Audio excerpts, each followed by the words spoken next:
বঙ্গভূমি কৃষক বন্ধু চ্যানেলে সবাইকে স্বাগত। সকল চাষি বন্ধুদের যারা শস্য চাষে খুব আগ্রহী বা শস্য চাষ করতে খুব ভালোবাসো তাদের জন্য ভিডিওটা।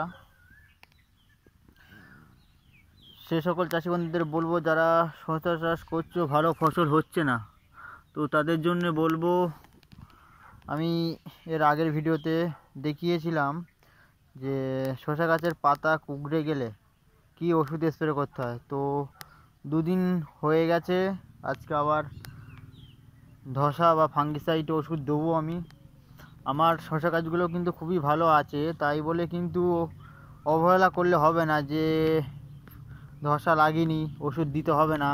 শসা এমনই একটা গাছ যে তোমাকে 2-3 দিন অন্তর অন্তর ওষুধ ট্রিটমেন্ট করে যেতে হবে, নাহলে কিন্তু ধসা যদি একবার গাছেতে লেগে যায় তো আর ছাড়াতে পারবে না। তো আগে থেকে ট্রিটমেন্ট করলে গাছগুলো খুব ভালো থাকবে। তোমরা দেখতে পাচ্ছ আমার শসা গাছ কতটা ভালো আছে। আমি আগের ভিডিওতে দেখিয়েছিলাম 2 দিন আগে পাতা কুঁকড়ে গেছিলো, আজকে দেখো পাতাগুলো সব পরিষ্কার হয়ে গেছে, গাছগুলোর পাতাগুলো সব পরিষ্কার হয়ে গেছে, তার মানে ওষুধে খুব ভালো কাজ করেছে। তো আজ বিকালে আবার ফাঙ্গিসাইড ওষুধ একটা দেবো। কী ওষুধ দেবো সেটা তোমাদের জানিয়ে দেবো পরপর ধাপে ধাপে কী ওষুধ স্প্রে করছি তোমরা তো দেখতে পাচ্ছ।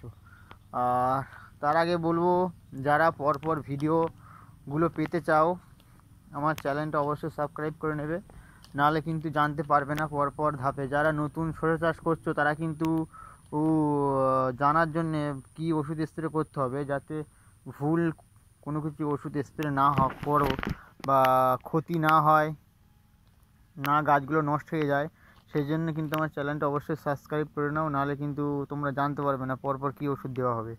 তো গাছগুলো দেখছো সব পাতা কুঁকড়ানো জিনিসটা কেটে গেছে, হ্যাঁ, পাতা কুঁকড়ানোর যে ভয়টা ছিল সেটা আর নেই, সব কেটে গেছে, ওষুধে খুব ভালো কাজ হয়েছে।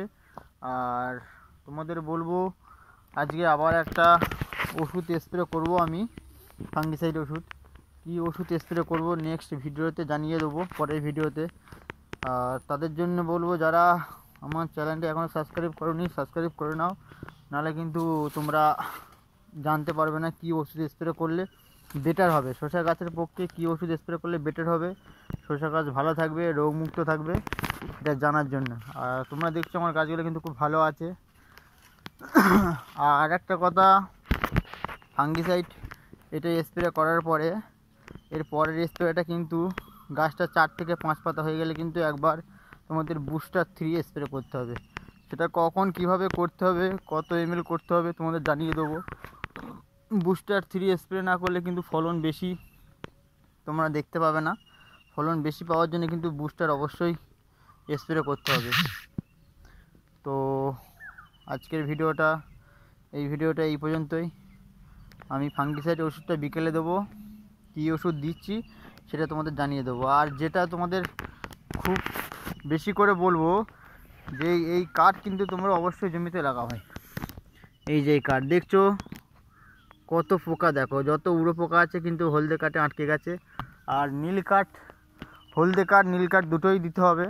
নীল কাঠে একটা পোকা আলাদা পোকা থাকবে, আর হলদে কাঠের জন্যে উড়ো পোকা।